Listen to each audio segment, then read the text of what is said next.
ہرقل شاہ روم نے قریش کے قافلے میں ایک آدمی بلانے کو بھیجا، اور اس وقت یہ لوگ تجارت کے لیے ملک شام گئے ہوئے تھے، اور یہ وہ زمانہ تھا جب رسول اللہ صلی اللہ علیہ وسلم نے قریش اور ابو سفیان سے ایک وقتی عہد کیا ہوا تھا۔ جب ابو سفیان اور دوسرے لوگ ہرقل کے پاس ایلیا پہنچے جہاں ہرقل نے دربار طلب کیا تھا، اس کے گرد روم کے بڑے بڑے لوگ، علماء، وزراء و امراء بیٹھے ہوئے تھے۔ ہرقل نے ان کو اور اپنے ترجمان کو بلوایا، پھر ان سے پوچھا کہ تم میں سے کون شخص مدعی رسالت کا زیادہ قریبی عزیز ہے؟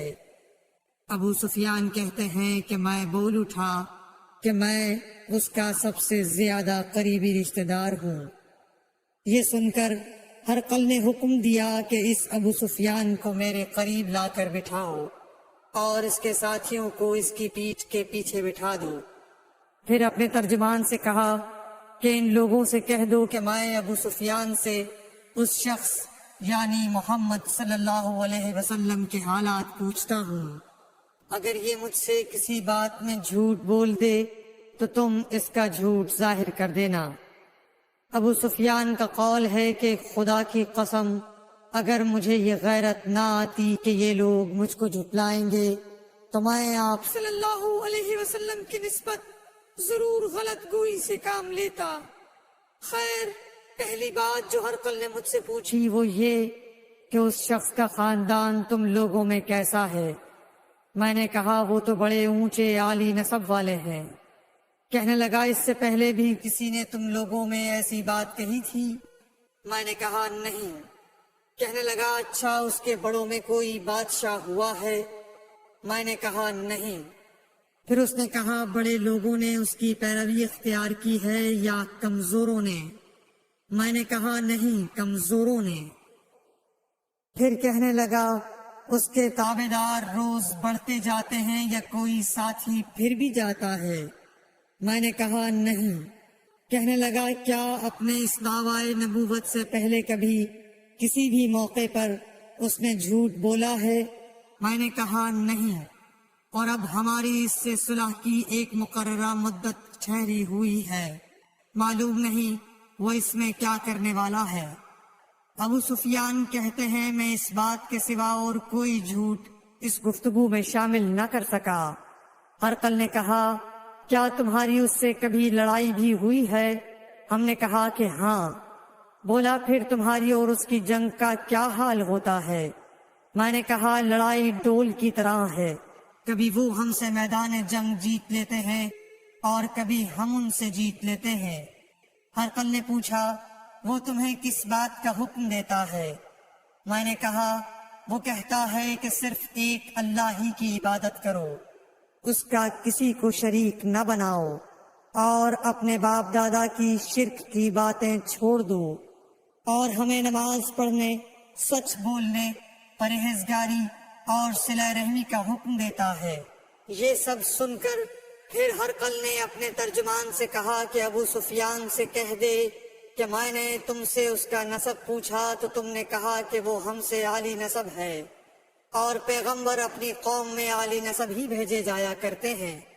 میں نے تم سے پوچھا کہ دعوی نبوت کی یہ بات تمہارے اندر اس سے پہلے کسی اور نے بھی کہی تھی تو تم نے جواب دیا کہ نہیں۔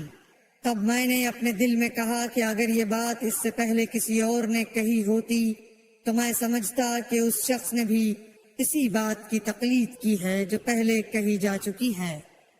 میں نے تم سے پوچھا کہ اس کے بڑوں میں کوئی بادشاہ بھی گزرا ہے تو تم نے کہا کہ نہیں۔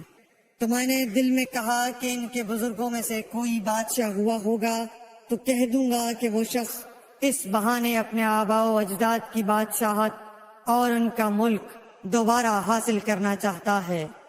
اور میں نے تم سے پوچھا کہ اس بات کے کہنے یعنی پیغمبری کا دعویٰ کرنے سے پہلے تم نے کبھی اس کو دروغ گوئی کا الزام لگایا ہے؟ تم نے کہا کہ نہیں۔ تو میں نے سمجھ لیا کہ جو شخص آدمیوں کے ساتھ دروغ گوئی سے بچے وہ اللہ کے بارے میں کیسے جھوٹی بات کہہ سکتا ہے۔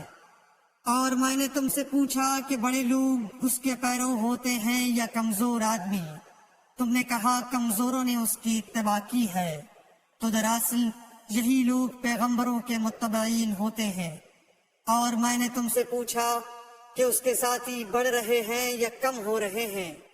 تم نے کہا کہ وہ بڑھ رہے ہیں، اور ایمان کی کیفیت یہی ہوتی ہے حتیٰ کہ وہ کامل ہو جاتا ہے۔ اور میں نے تم سے پوچھا کہ آیا کوئی شخص اس کے دین سے ناخوش ہو کر مرتد بھی ہو جاتا ہے؟ تم نے کہا نہیں۔ تو ایمان کی خاصیت بھی یہی ہے، جن کے دلوں میں اس کی مسرت رچ بس جائے وہ اس سے لوٹا نہیں کرتے۔ اور میں نے تم سے پوچھا کہ آیا وہ کبھی عہد شکنی کرتے ہیں؟ تم نے کہا نہیں۔ پیغمبروں کا یہی حال ہوتا ہے، وہ عہد کی خلاف ورزی نہیں کرتے۔ اور میں نے تم سے کہا کہ وہ تم سے کس چیز کے لیے کہتے ہیں؟ تم نے کہا کہ وہ ہمیں حکم دیتے ہیں کہ اللہ کی عبادت کرو، اس کے ساتھ کسی کو شریک نہ ٹھہراؤ، اور تمہیں بتوں کی پرستش سے روکتے ہیں، سچ بولنے اور پرہیزگاری کا حکم دیتے ہیں۔ لہٰذا اگر یہ باتیں جو تم کہہ رہے ہو سچ ہیں تو ان قریب وہ اس جگہ کا مالک ہو جائے گا کہ جہاں میرے یہ دونوں پاؤں ہیں۔ مجھے معلوم تھا کہ وہ پیغمبر آنے والا ہے، مگر مجھے یہ معلوم نہیں تھا کہ وہ تمہارے اندر ہوگا۔ اگر میں جانتا کہ اس تک پہنچ سکوں گا تو اس سے ملنے کے لیے ہر تکلیف گوارا کرتا۔ اگر میں اس کے پاس ہوتا تو اس کے پاؤں دھوتا۔ ہرقل نے رسول اللہ صلی اللہ علیہ وسلم کا وہ خط منگایا جو آپ نے وحیہ کلبی رضی اللہ تعالیٰ عنہ کے ذریعے حاکم بصرہ کے پاس بھیجا تھا، اور اس نے وہ ہرقل کے پاس بھیج دیا تھا۔ پھر اس کو پڑھا تو اس میں لکھا تھا، اللہ کے نام کے ساتھ جو نہایت مہربان اور رحم والا ہے۔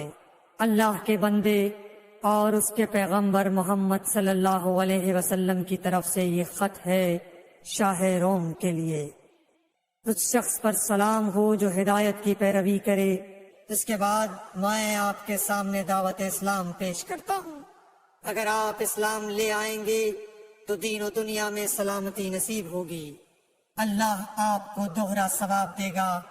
اور اگر آپ میری دعوت سے روگردانی کریں گے تو آپ کی رعایا کا گناہ بھی آپ ہی پر ہوگا۔ اور اے اہل کتاب، ایک ایسی بات پر آ جاؤ جو ہمارے اور تمہارے درمیان یکساں ہے، وہ یہ کہ ہم اللہ کے سوا کسی کی عبادت نہ کریں اور کسی کو اس کا شریک نہ ٹھہرائیں، اور نہ ہم میں سے کوئی کسی کو خدا کے سوا اپنا رب بنائے۔ پھر اگر وہ اہل کتاب اس کتاب سے منہ پھیر لیں تو مسلمانوں، تم ان سے کہہ دو کہ تم مانو یا نہ مانو، ہم ایک خدا کے اطاعت گزار ہیں۔ ابو سفیان کہتے ہیں، جب ہرقل نے جو کچھ کہنا تھا کہہ دیا اور خط پڑھ کر فارغ ہوا تو اس کے ارد گرد بہت شور و غوغا ہوا، بہت سی آوازیں اٹھیں اور ہمیں باہر نکال دیا گیا۔ تب میں نے اپنے ساتھیوں سے کہا کہ ابو کبشہ کے بیٹے حضرت صلی اللہ علیہ وسلم کا معاملہ تو بہت بڑھ گیا۔ دیکھو تو اس سے بنی اصفر روم کا بادشاہ بھی ڈرتا ہے۔ مجھے اس وقت سے اس بات کا یقین ہو گیا کہ حضور صلی اللہ علیہ وسلم ان قریب غالب ہو کر رہیں گے، حتیٰ کہ اللہ نے مجھے مسلمان کر دیا۔ راوی کا بیان ہے کہ ابن ناطور ایلیا کا حاکم ہرقل کا مصاحب اور شام کے نصارہ کا لاٹ پادری بیان کرتا تھا کہ ہرقل جب ایلیا آیا ایک دن صبح کو پریشان اٹھا تو اس کے درباریوں نے دریافت کیا کہ آج ہم آپ کی حالت بدلی ہوئی پاتے ہیں، کیا وجہ ہے؟ ابن ناطور کا بیان ہے کہ ہرقل نجومی تھا، علم نجوم میں وہ پوری مہارت رکھتا تھا۔ اس نے اپنے ہم نشینوں کو بتایا کہ میں نے آج رات ستاروں پر نظر ڈالی تو دیکھا کہ ختنہ کرنے والوں کا بادشاہ ہمارے ملک پر غالب آ گیا ہے۔